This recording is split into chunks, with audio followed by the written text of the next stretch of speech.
मित्रों नमस्कार। मैं लेकर आया हूं कहानी बड़ी सुहानी। सुनो सुनाओ और जन जन तक पहुंचाओ।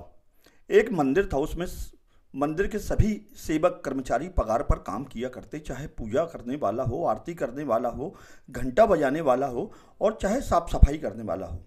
लेकिन जो घंटा बजाने वाला सेवक था वह आरती के समय घंटा इतना तल्लीन होकर बजाता कि उसे होश ही न रहता और वह प्रभु की भक्ति में पूर्ण रूप से डूब जाता। जो घंटा बजाने वाला था वो भक्ति भाव से खुद का मंदिर जी का काम भी किया करता और प्रभु की भक्ति करता। मंदिर आने जाने वाले श्रद्धालु मंदिर आकर प्रभु के दर्शन करते और भगवान के दर्शन के साथ साथ घंटा बजाने वाले के भावों को देखा करते और सभी दर्शनार्थी उसकी बहुत तारीफ करते हुए उसकी वाह वाह करते। फिर कुछ समय बाद मंदिर का जो ट्रस्ट था वह बदल गया, मतलब मंदिर की जो व्यवस्था कमेटी थी वह बदल गई और मंदिर की व्यवस्था संभालने नए ट्रस्टियों की नियुक्ति हो गई। और नई कमेटी ने अपना कार्यभार संभालते हुए एक आदेश जारी करते हुए कहा कि अब मंदिर में वही लोग काम कर सकते हैं जो पढ़े लिखे होंगे। जो भी कर्मचारी पढ़े लिखे नहीं हैं या जो कम पढ़े लिखे हैं उन्हें मंदिर की नौकरी से निकाल दिया जाएगा। अब मंदिर की कमेटी ने उस घंटा बजाने वाले व्यक्ति से कहा कि तुम अपनी आज तक की पगार ले लो और कल से काम पर नहीं आना।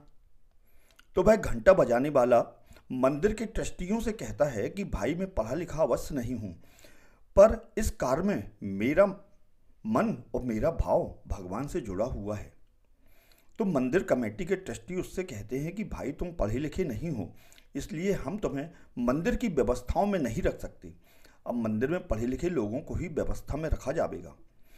और दूसरे दिन से मंदिर की समस्त व्यवस्थाओं के लिए नए लोगों को रख लिया गया। परंतु आरती के समय आरती में भक्तों को अब पहले जैसा आनंद नहीं आता जैसा उन्हें पहले आता था।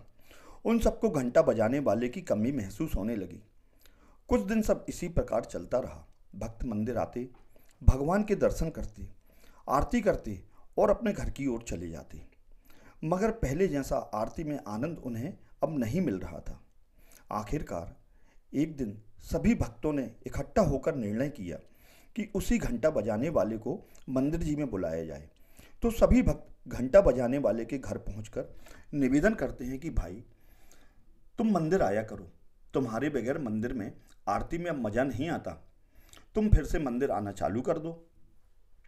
तो वह घंटा बजाने वाला व्यक्ति कहता है कि भाई मैं मंदिर आऊँगा तो रोज आ जाऊँ, लेकिन कमेटी के लोग कहेंगे कि इसे मंदिर में फिर से काम की ज़रूरत है, इसलिए है मंदिर आने लगा, इसलिए भाई रहने ही दो, मैं नहीं आ सकता।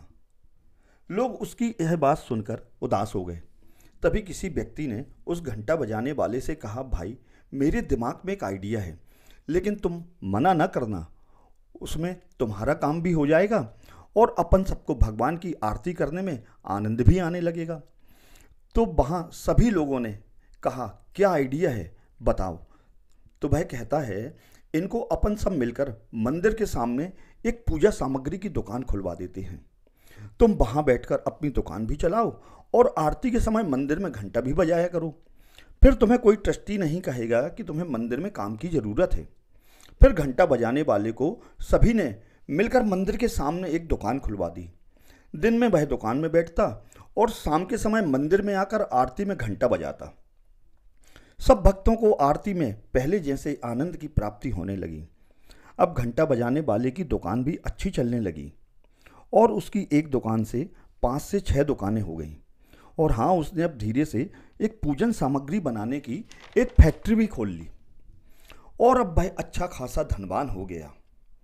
लेकिन वह अब भी घंटा बजाने रोज मंदिर आया करता और उसी भक्ति भाव से मंदिर में घंटा बजाया करता।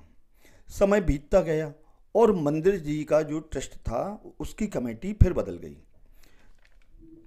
नए ट्रस्ट को मंदिर के जीर्णोद्धार के लिए दान की जरूरत थी। मंदिर के नए ट्रस्टियों को विचार आया कि क्यों ना सबसे पहले फैक्ट्री वाले भक्त के पास ही चला जाए। और मंदिर के ट्रस्टी फैक्ट्री के मालिक के पास गए और उन्होंने मंदिर के जीर्णोद्धार की पूरी योजना उसको बताते हुए कहा कि इस काम में करीब 50 से 60 लाख रुपए का खर्च आना है, अतः आपके सहयोग के बगैर कार्य होना संभव नहीं है। तो वह घंटा बजाने वाला जो वर्तमान में फैक्ट्री का मालिक था, उसने मंदिर कमेटी के सदस्यों से बगैर सवाल जवाब किए एक ब्लैंक चेक उनको देते हुए कहता है कि इसमें जो राशि आपको चाहिए भर लो। तो एक ट्रस्टी ने उसमें राशि भरते हुए चेक फैक्ट्री मालिक को दे दिया। फैक्ट्री मालिक ने चेक को देखा और वापस उसी ट्रस्टी के हाथ में सौंप दिया। तो ट्रस्टी चेक को हाथ में लेते हुए फैक्ट्री मालिक से कहता है कि सर, इसमें आपके हस्ताक्षर तो हैं ही नहीं, आप इसमें अपने हस्ताक्षर तो कर दें। तो वह फैक्ट्री मालिक उनसे कहता है, मुझे हस्ताक्षर करना नहीं आता। क्या कहता है? मुझे हस्ताक्षर करना नहीं आता, लाओ मैं अपना अंगूठा लगा देता हूँ।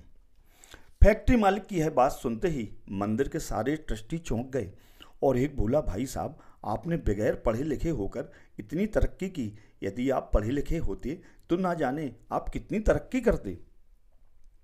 इतना सुनते ही वह फैक्ट्री मालिक जोर से हंसने लगा और कहता है, यदि मैं पढ़ा लिखा होता तो मंदिर में अभी घंटा बजा रहा होता। तो मित्रों, इस कहानी से हमें यही शिक्षा मिलती है कि परिस्थिति कैसी भी हो, तुम्हारी स्थिति तुम्हारी ही भावनाओं पर निर्भर करती है। यदि तुम्हारी भावनाएं शुद्ध होंगी तो ईश्वर तुम्हारा भविष्य और सुंदर करेंगे। जैसे कि घंटा बजाने वाले की शुद्ध भावनाओं के कारण ही वह जीवन में सफलता को प्राप्त कर सका। उसकी मेहनत तथा उसकी लगन उसे आगे बढ़ने में सहायक सिद्ध हुई। तो मित्रों, जीवन में कोई भी कार्य करो, पूरे 100% मेहनत और लगन से करो। किसी को दोष मत दो, हो सकता है कि उसमें कुछ अच्छा छिपा हो। तो मित्रों, यह कहानी आपको कैसी लगी, नीचे कमेंट्स बॉक्स में अपनी प्रतिक्रिया अवश्य दें। और हाँ, यदि आपने हमारे चैनल को अभी तक सब्सक्राइब ना किया हो तो कृपया चैनल को सब्सक्राइब अवश्य करें। धन्यवाद।